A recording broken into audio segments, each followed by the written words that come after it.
Hello everybody and welcome back to the next episode of Planet Zoo, where today we will be back in Australia and this time we'll be building our dingo habitat. I think I'm going to be putting that along this stretch here, give them quite a bit of room, but also they'll still be pretty close up so the guests can see them. But yeah. I hope you enjoy this video, and without further ado, let's get into it. We are going this way, and this is where our dingoes are going to be. Now I'm kind of wondering if, I'm going to have to put a fence down here, if we can kind of utilize this under area here. Like obviously we're going to have to block that off. Or I leave that there and I pull this whole thing down.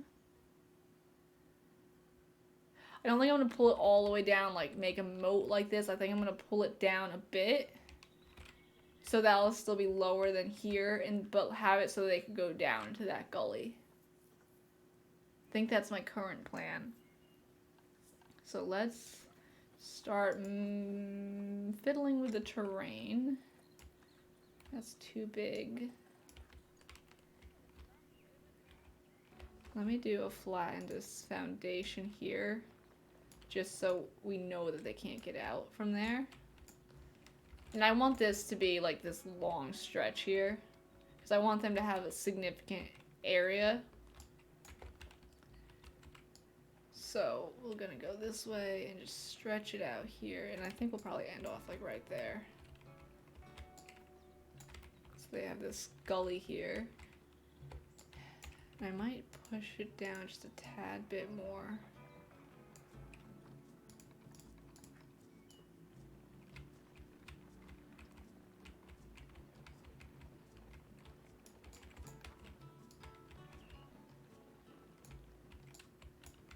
Now I do want that to be like that now.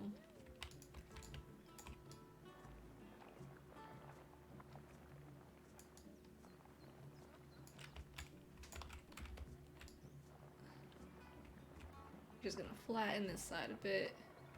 We could do 2 entrances. And let's smooth this out a bit so they can actually walk on it, preferably.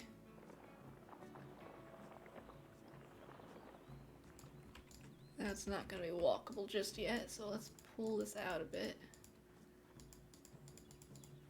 And then smooth. It's always hard to tell when something's going to be walkable or not. That's not what I wanted to do, actually. Push the top back a bit.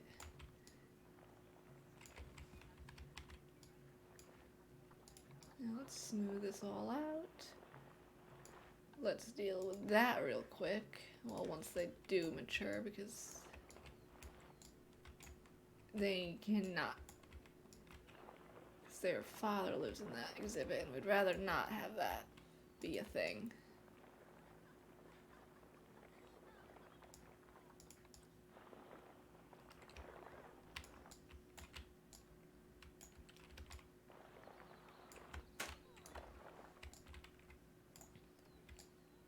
I'm gonna leave that as a cliff there. And I kind of wanted to have some like hill formations back here.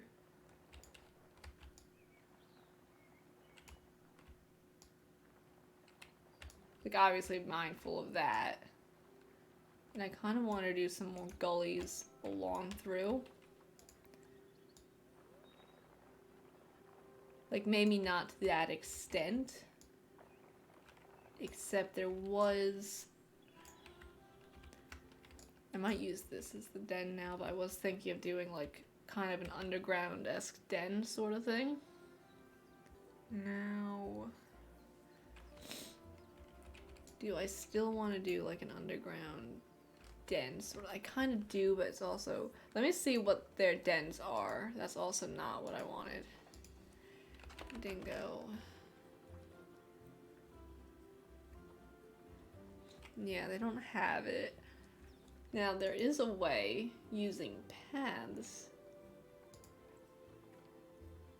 to do tunneling. So I'm going to flatten out an area here,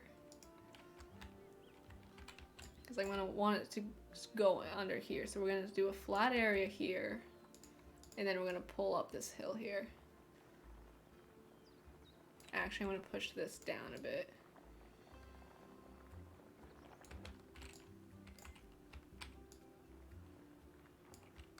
I will smooth that out so they can use it after I get a den-esque area back here.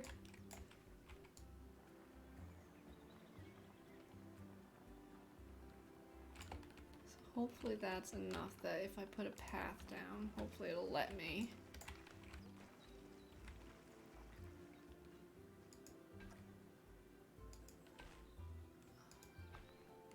Okay, I have to go up higher.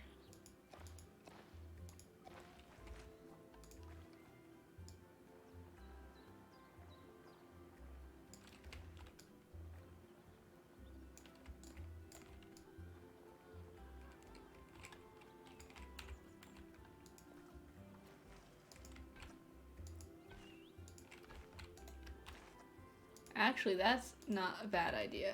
Now I'm obviously gonna get rid of the path.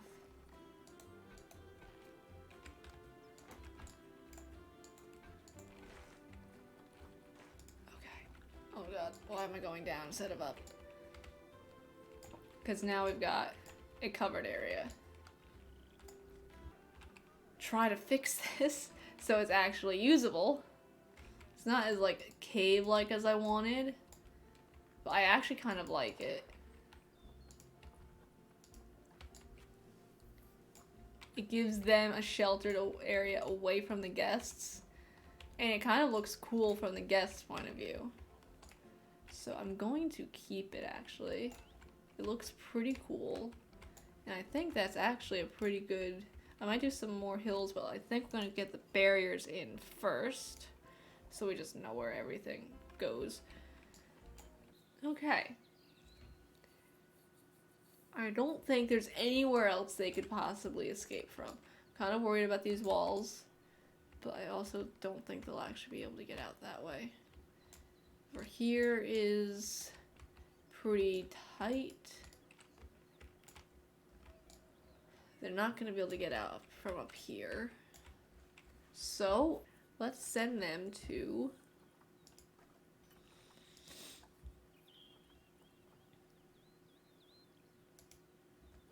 Because, like, why are my dingoes separated?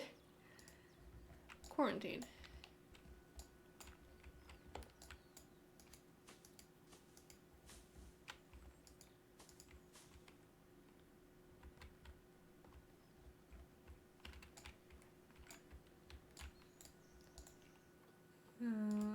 Food tray can go over here because I don't trust the keepers to actually fill it up normally.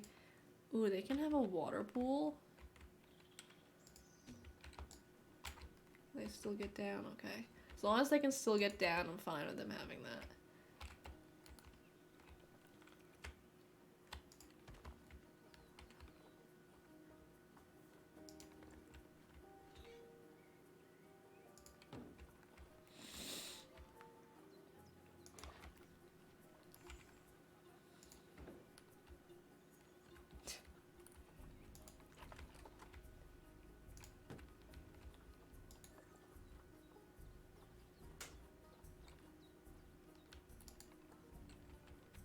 Oh, I like this one better. You go away.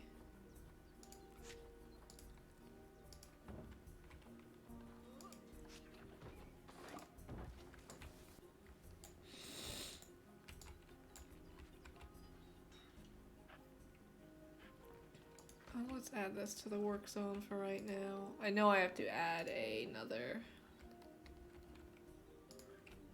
whatchamacallit? Work zone, but I don't know where I want to put the staff buildings for it yet, so we will add it in a little bit.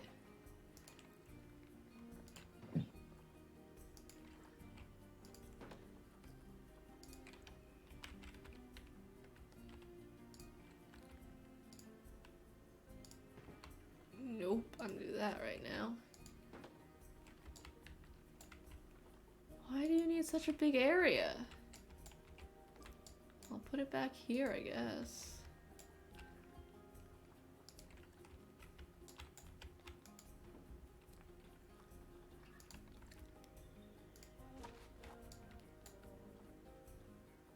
I am gonna need heaters, I do know that much.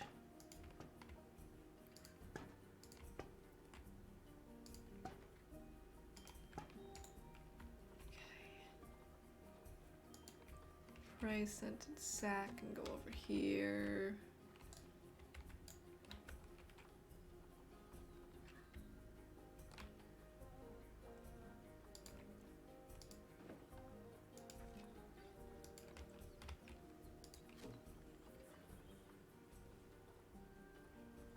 Cool, I think that should do it for like their enrichment and stuff. And they should have plenty of area. So let's now deal with this. Terrain.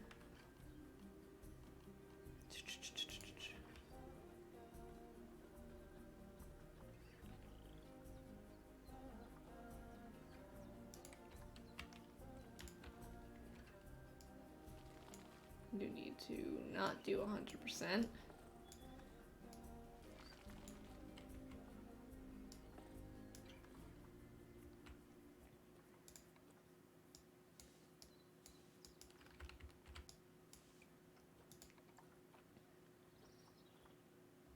Still have too much of that, but I do want to do something different.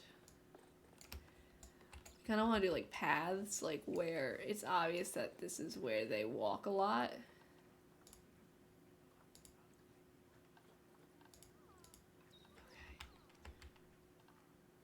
So like a 2-block path here. Like obviously it's not going to be accurate as to where they actually walk. But I just think it's a cool idea to do. Like this will have quite a lot of foot traffic.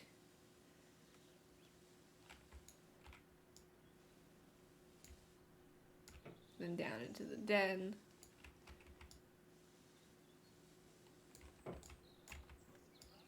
Out the other side.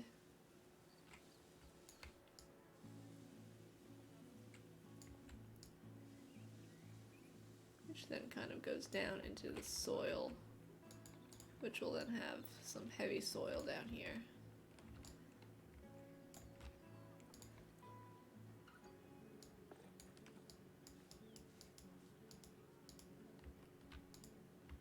Trying not to destroy my paths.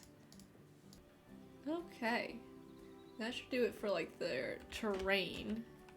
I think I actually like doing the paths a lot because it looks a lot more realistic. Because if you notice in zoos, a lot of zoos have like the beaten down trails where the animals walk a lot. So I actually really do like that. I think it looks very realistic. And I do like how they're running down in the pit down here. I'm glad that they can't get up both sides. Okay, and what about coverage? Oh my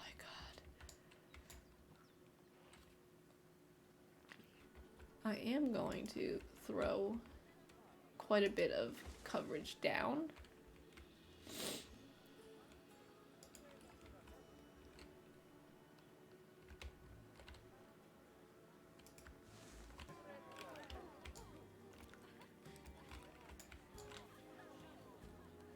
I actually really like this exhibit. Like, I actually really do. Okay.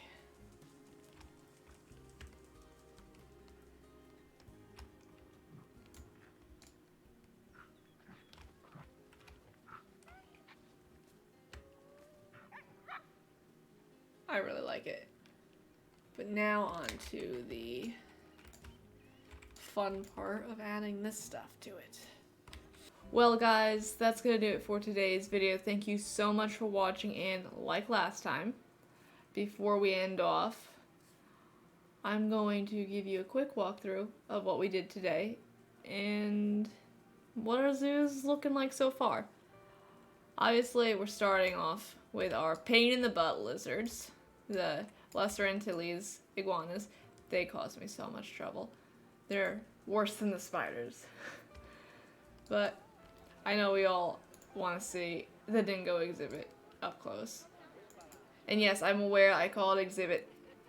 In most zoos, at least all the places that I've been at, either as a guest or working, we've called them exhibits. Its habitats are more, let's back it up. Habitats are more like where they're from. But as we crest this hill and go down, we've got our kangaroos over here there and our very lovely, and you can hear them, dingo exhibit. I am really, really happy with how this turned out. Like, this is the favorite exhibit I've built, hands down, ever. I'm really, really happy with it. And we're just gonna look, just being able to look down and seeing them down there is just really cool. I also didn't realize we had two pups. And he's playing with his chew toy. Oh. He's so cute.